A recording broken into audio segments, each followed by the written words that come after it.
Okay, I am going to show you how to make an account on booking.com and how to list your property. It's pretty easy. If you just Google booking.com, it will bring you to this page. And then in the top right corner, click on list your property. You'll need to make an account. You can do that by clicking sign in the top right corner again. And then you'll want to, the first time you get on, click on this create your partner account where you will just put in your name and your phone number and your email and create a password. I've already done that, so I'm gonna log in to the fake account I made real quick. Um,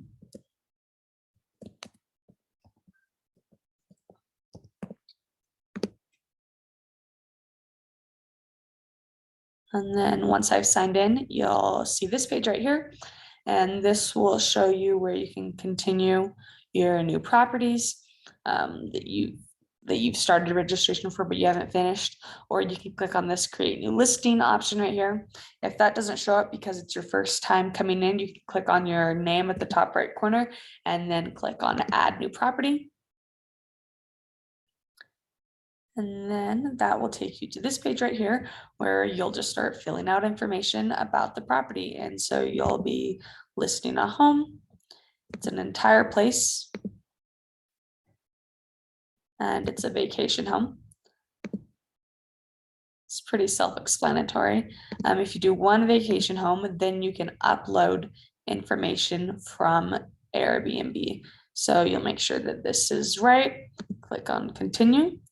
And then it says, where else is your property listed? And you have it listed on Airbnb. So you can click this button right here, and then it will give you this option where you paste the link to your Airbnb listing.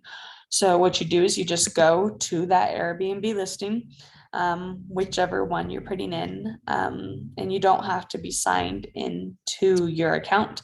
I think it still works being signed into your account, but you'll just come up to this top bar up here and copy what's up there.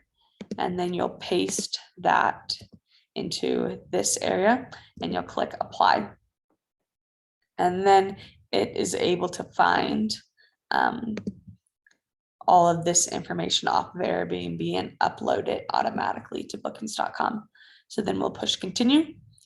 And then many of these next fields will already be completed because of what you have in Airbnb.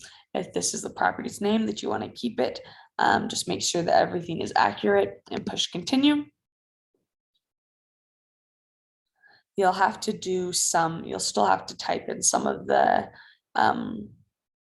fields, like the address that isn't in there. I'm just going to make up an address since I'm not actually publishing this. So you type in the address and then you push continue.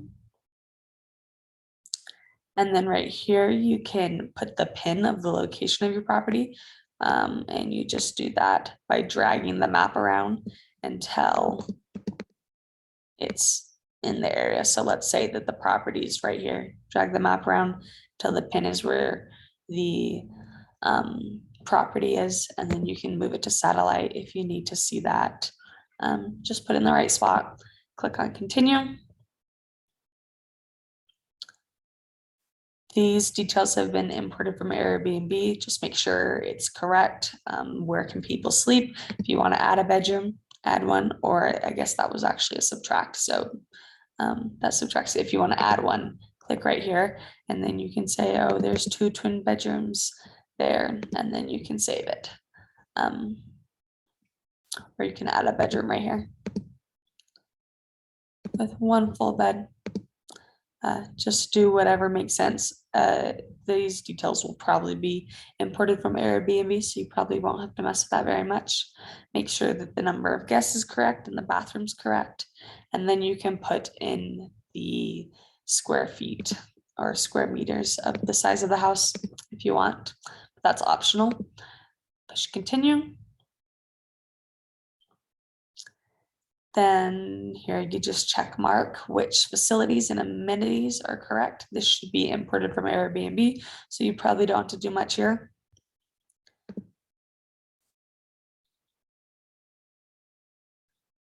Do you serve your guests breakfast? No. Is there parking? Yes, it's free. No reservation required. It's on site and it's private because it's probably in the driveway.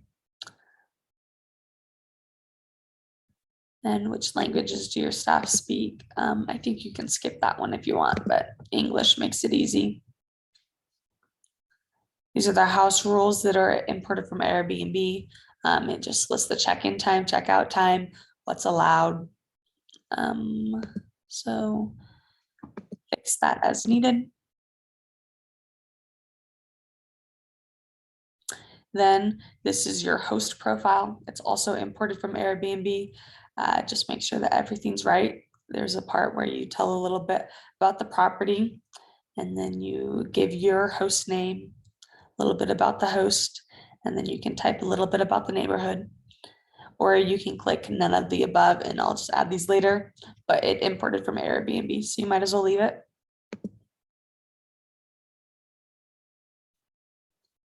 Then here's your photos. These again are imported from Airbnb. Make sure that the main photo is the one that you want. You can switch that by whatever the first one is your main photo. All of those pictures are good. And then you'll just want to make sure you check mark this box that says I certify that I took these photos or that I have permission from the photographer to use these images. So if you don't check that, then you won't be able to continue on. So just make sure you check that. Do you charge credit cards at your property? You probably want to put no, and then the guest will just have to pay online, which is what you want. And then this will be where you put in your prices. So if you want the guest to pay $100, type in $100, and then you can choose if you want to give them a 20% discount for your first guest. I'm going to say no. And then right here, it will show you what your actual earnings are, including taxes, because Booking.com charges a 15% commission. So if the property is listed for $100 per night, you'll actually receive $85 per night. So if you want that to be more, just make sure that you like if you want to earn $100, make sure that that you put in, you calculate the 15% that Bookings.com will take. Then once you've done the paying, you look at the rate plan, which is you use multiple rate plans.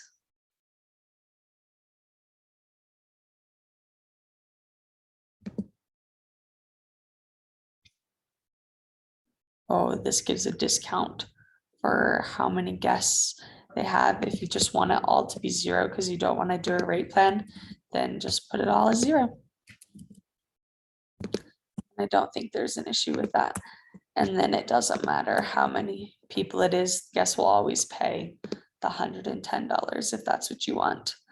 So just make sure you look at that and that your rate plan is what you actually want. If you want to change the price per group size, then you can do that. And then right here is the cancellation policy. This is just what is automatic. You can edit that again here by clicking edit and choosing between their different options.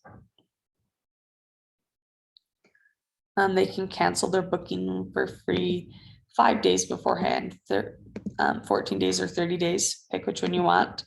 And then you can also have protection against those. Then click continue. Then we have the price and cancellation policy. Guests will pay 10% less than the standard rate for non-refundable rate, and guests can't cancel their bookings for free at any time. So make sure you review this and that it is what you want.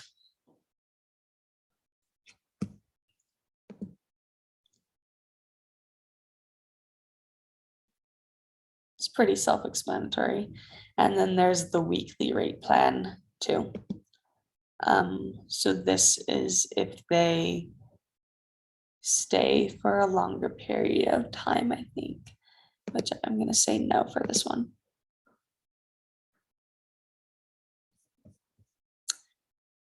And then you could continue.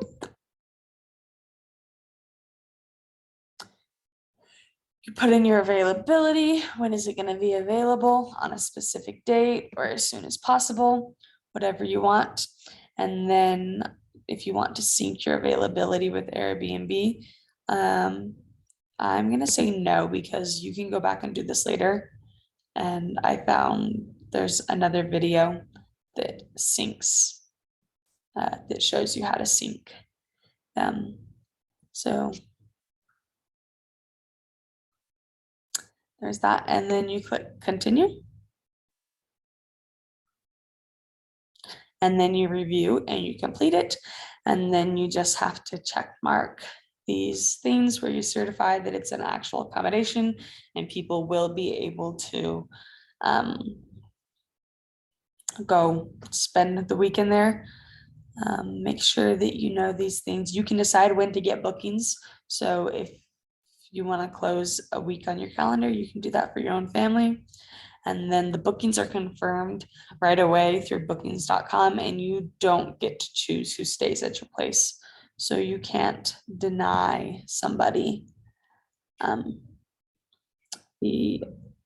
don't know if you can do that with Airbnb or not, but that might be a reason not to use bookings.com. And then you provide your payment info and you open it up for bookings. And that's it. Of course, you can't click on that until you've agreed to these things. And that is pretty much it. They do have a really good help option right here. If you click on this help option, it will take you to this page and it gives you more tutorials of how to do things, how do you register multiple properties, and you can type in any questions you have. So that's a super helpful option if you're looking for, if you need more help. And I think that's about it.